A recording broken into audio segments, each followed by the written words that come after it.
Good morning, and it's great to be with you. I must say, when I was invited first for TEDx, I was I was asking myself, all of these young people, why would they be interested in what I have to say? And what is it that I could talk to them about that perhaps was a reflection of something I felt passionately about, something that I hope would be useful for them. And luckily, there was a young lady who came along with the gentleman from TEDx and said she actually wanted to hear about what I thought about women in leadership. And I thought it's a good platform on which to start because it's the way I got started. And so for the next few minutes, I'd just like to share some thoughts and reflections with you, why I think it matters and why I think it's something we should all be more engaged in. I'm sure you've heard the saying, women hold up half the sky, yeah? In Ghanaian terms, that means about 12.6 million women as against 12 million men holding up half of our Ghanaian sky. When you look a bit further at the competences of these women, you find out that when you take people who are age 3, which is a very low threshold, and above, you'll have about 3 million women who have never been to school before, as opposed to 2 million men. That's almost like having a fifth of the population, when you take both women and men together, who are not capable of, in the words of Kojo, becoming functional citizens, or perhaps as informed citizens, simply because unless there are tools like this, where they can listen and understand what is going on, most of what goes on will pass them by. But why is this so much more a problem for women than for men? And why does it matter that we should be thinking about giving different chances to women? And I don't want to go into all of the empowerment statistics because I'm sure the women have heard it before and the men are tired of hearing it.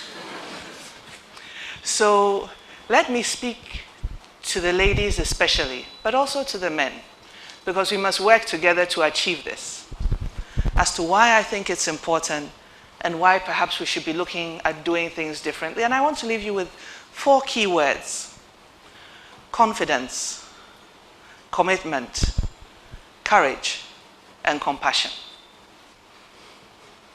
Not every woman is going to become a politician. I know that most of you sitting over here cringe at the thought of standing on a platform and campaigning to be voted for. And don't ever imagine yourselves doing it. I can tell you that 20 years ago, I felt the same way. Not everybody is going to be the next director or the next chief executive. But everybody is going to play an important role in the lives of her family, her friends, and their collective future. And when we continue to take a back seat and allow ourselves to be managed, and allow ourselves to be spoken to and directed, then you take away the power and the opportunity that you have to make a difference. And that's why I started with confidence. I remember when I was probably about 15, when I was in secondary school, there was a joke that my friends used to share among themselves. They said, well, why are we making all this effort? We're going to end up in somebody's kitchen anyway. And I repeated this when I went home, and my father said, are you mad? Do you think that I spend all of that time and effort to give you an education for you to be thinking in terms of ending up in a kitchen?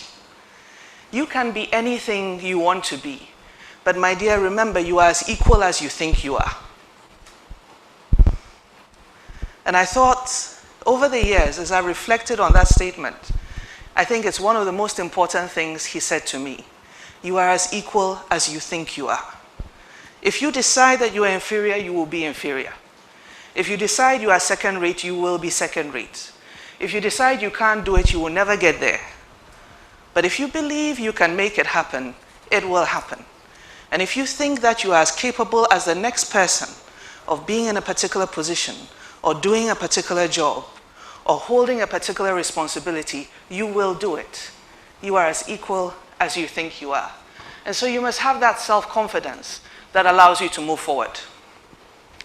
When I talk about conviction, it's because, believe it or not, to keep on doing even what I do as a politician, as a public official, on a daily basis, and to work towards achieving certain goals, I've got to believe that it means something.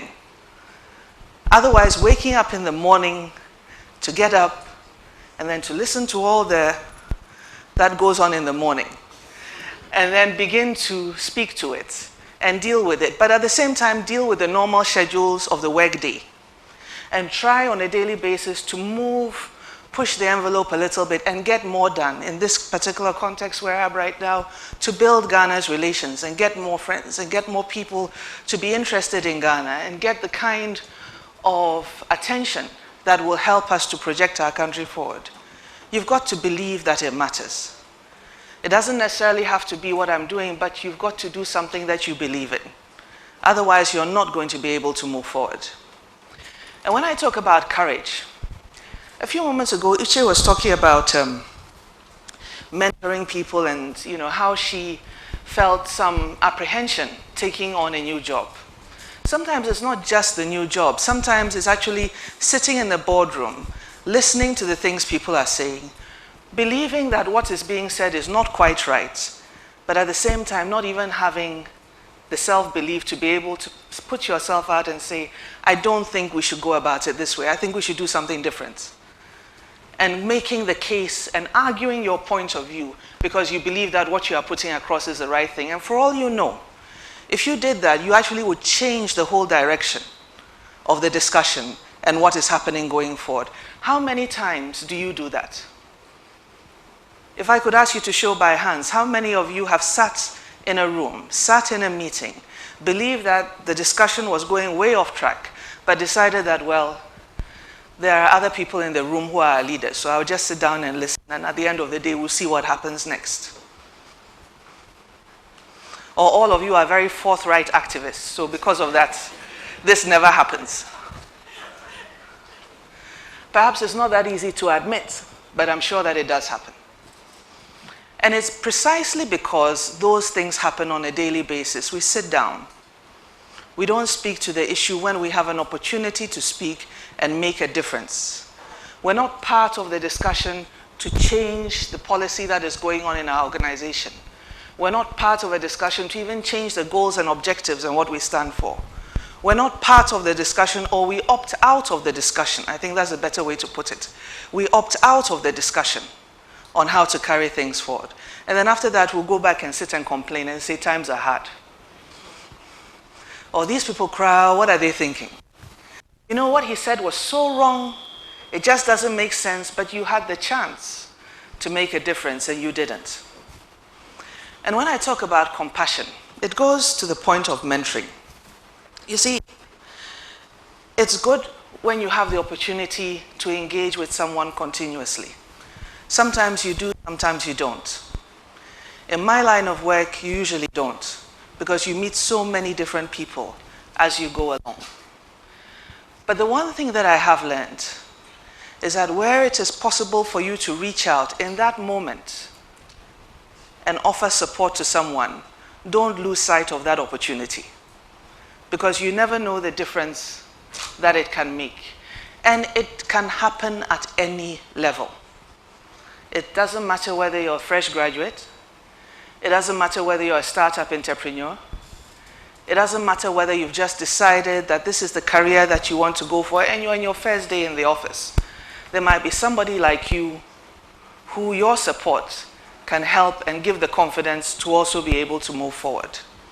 I think one of the challenges that we've lost as a society, or we are losing, it's not entirely lost, but we're losing, is that in our impatience to see progress today, and in our impatience to achieve all of our life's goals as quickly as possible, and in our desire to get ahead, we've lost that feeling for others. That enables us to turn around and say, you know, I'll give you a hand up, and maybe next time you'll give someone else a hand up. And as a result of that, that circle of progress will expand. Ladies and gentlemen, when I talk about why having women in leadership and governance matters, when I go back to my opening statement, when I said we have 12.6 million Ghanaian women, of who 3 million are illiterate. That says that a quarter of Ghanaian women are illiterate. That says that they're not going to have the same life choices that you and I, ladies sitting and standing in this room, have. They're not going to be able to think about being directors or think about even being employees and have paid employment. These people are going to be condemned to the informal sector.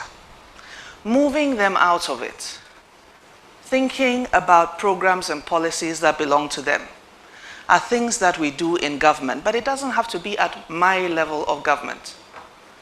You see, in Ghana, again, we tend to say, what is the president doing about it? In fact, the president has to solve every problem under the sun. If your lights are off, it's the president, right? If the water doesn't run, it's the president. If there's traffic, it's the president.